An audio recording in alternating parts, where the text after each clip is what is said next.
Bienvenue dans ce nouveau tutoriel où on va parler des objectifs de vente que vous pouvez attribuer à vos collaborateurs en interne sur le logiciel. Donc pour visualiser à quoi ça ressemble, vous allez aller ici dans l'onglet Autres et venir cliquer sur Objectifs de vente. Juste ici, vous allez avoir un tableau qui apparaît. Si vous n'avez encore jamais mis un objectif à un collaborateur, il est totalement vide et c'est normal, pas de panique. On va commencer par mettre un objectif à quelqu'un. Pour ça, vous allez venir cliquer sur le plus. Et on va vous proposer d'enregistrer des objectifs de vente. Vous allez sélectionner donc le membre de votre personnel, vous allez sélectionner la période sur laquelle vous souhaitez venir mettre cet objectif de vente, donc sur un mois, sur 6 mois, sur un an, vous allez sélectionner. Par défaut, ça vous met le mois suivant. Donc moi, je vais laisser classer là-dessus. Et vous allez tout simplement venir indiquer les objectifs que vous souhaitez lui proposer juste ici. Donc là, dans Prestations CA, vous allez venir mettre un chiffre d'affaires de prestations que vous souhaitez que la personne fasse. Donc moi, dans mon cas, sur le mois d'octobre. Donc par exemple, moi, je voudrais qu'il fasse 700 € de prestations. Ensuite, vous allez venir indiquer le chiffre d'affaires que vous souhaiteriez qu'il fasse en vente de produits. Donc moi, dans mon cas, je vais mettre 300 € de produits. La même chose pour les abonnements Écure, je lui mets 300 €. Là, vous pouvez fixer aussi des objectifs en vente, en nombre, pardon. Par exemple, ici, moi, je lui demande de faire 700 €, mais je voudrais que ces 700 € soient faits en, je sais pas, je vais mettre 20 prestations. Alors je mets vraiment des choses au hasard de mon côté, je ne sais pas si c'est réaliste, peut-être qu'en voyant la vidéo vous allez vous dire oula ça ne correspond pas du tout, mais du coup je vais vraiment venir mettre des choses au hasard. Donc je voudrais qu'ils vendent donc pareil 20 produits et qu'ils vendent du coup une cure.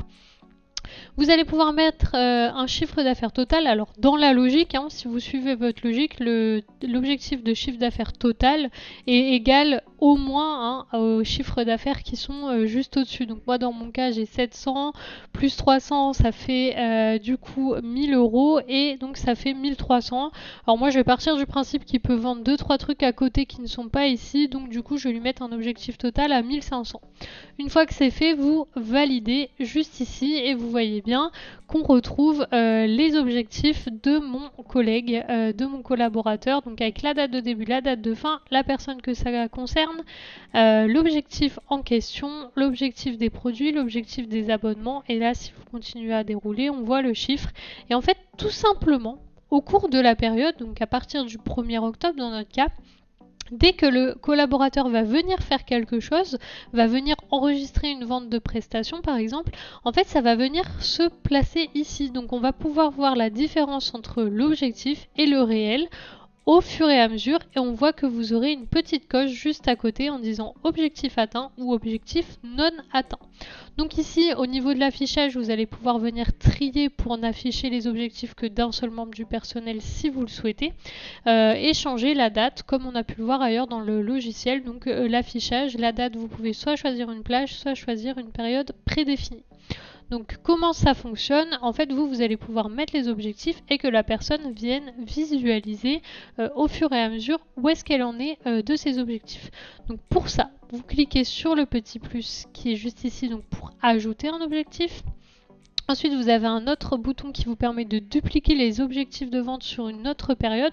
Donc là, c'est-à-dire que si votre collaborateur, tous les mois, il a les mêmes objectifs, vous allez tout simplement pouvoir venir donc cliquer ici et dire sur quoi souhaitez-vous dupliquer l'objectif. Donc c'est sur le membre du personnel, sur la période, ou ne pas dupliquer si vous avez fait une erreur.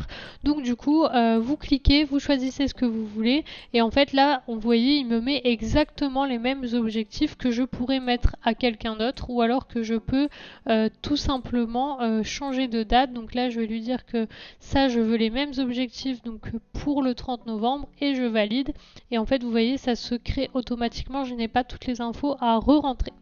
Vous pouvez cliquer ici pour comparer les objectifs avec le réel. Donc là, nous, dans notre cas, le réel n'a pas encore commencé.